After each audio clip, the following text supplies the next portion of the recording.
దోమకాట్లో కూడా సైన్స్ దాగి ఉందని మీకు తెలుసా? డెంగ్యూ, మలేరియా, చికెన్ గున్యా వంటి ప్రమాదకరమైన వ్యాధులను వ్యాప్తి చేసే దోమలో ఎవరిని పడితే వారికి కుట్టవు. ఒక దోమ మనల్ని కుడుతుంది అంటే అందుకు ఒక రీజన్ ఉంటుందని నిపుణులు చెబుతున్నారు. తాజాగా నిర్వహించిన ఓ అధ్యయనంలో ఇలాంటి ఓ ఆసక్తికర విషయం వెలుగులోకి వచ్చింది. బీరు సేవించేవారిని దోమలు ఎక్కువగా కుట్టే అవకాశం ఉందని తేలింది.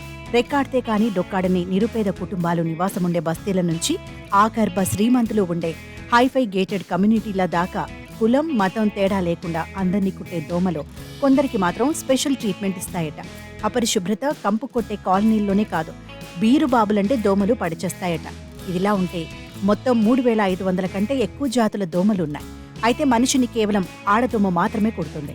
దీనికి కారణం ఆడదోమలకు వాటి గుడ్లకు ప్రోటీన్ అవసరం ఉంటుంది. మనిషి రక్తం నుంచి దోమలకు ఈ ప్రోటీన్ లభిస్తుంది.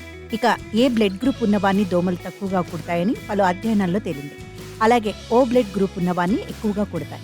అంతేకాకుండా బీరు తాగేవారిని కూడా దోమలు ఎక్కువగా కుడతాయని తాజా అధ్యయనంలో తేలింది. గత నెల ఆగస్టును ప్రపంచవ్యాప్తంగా బీర్ మంత్గా జరుపుకుంటారు. ఈ సందర్భంగా జపాన్కు చెందిన టోయామా యూనివర్సిటీ చేసిన అధ్యయనంలో సంచలన విషయాలు వెలుగు చూశాయి. ఈ నివేదిక ప్రకారం బీర్లను అదే పనిగా సేవించే వారి రక్తాన్ని పీల్చడానికి దోమలు అధికంగా ఆకర్షితులవుతాయట. బీర్లు అధికంగా తాగడం మూలన సదరు వ్యక్తిలోంచి విడుదలయ్యే చెమటను పీల్చడానికి దోమలు నగరంలోని ఏ మూలన ఉన్న రాకెట్ స్పీడ్తో వారి వద్దకు చేరుకుని పని కానిచేస్తాయట.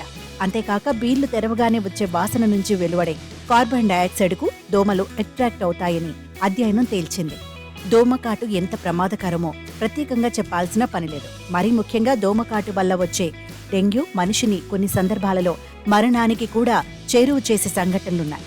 అందుకే దోమకాటుకు గురి కాకుండా ఎన్నో రకాల జాగ్రత్తలు తీసుకుంటుంటారు. కాయిల్స్ మొదలు లిక్విడ్స్ వరకు దోమలను తరిమి కొట్టేందుకు ఉపయోగిస్తుంటారు.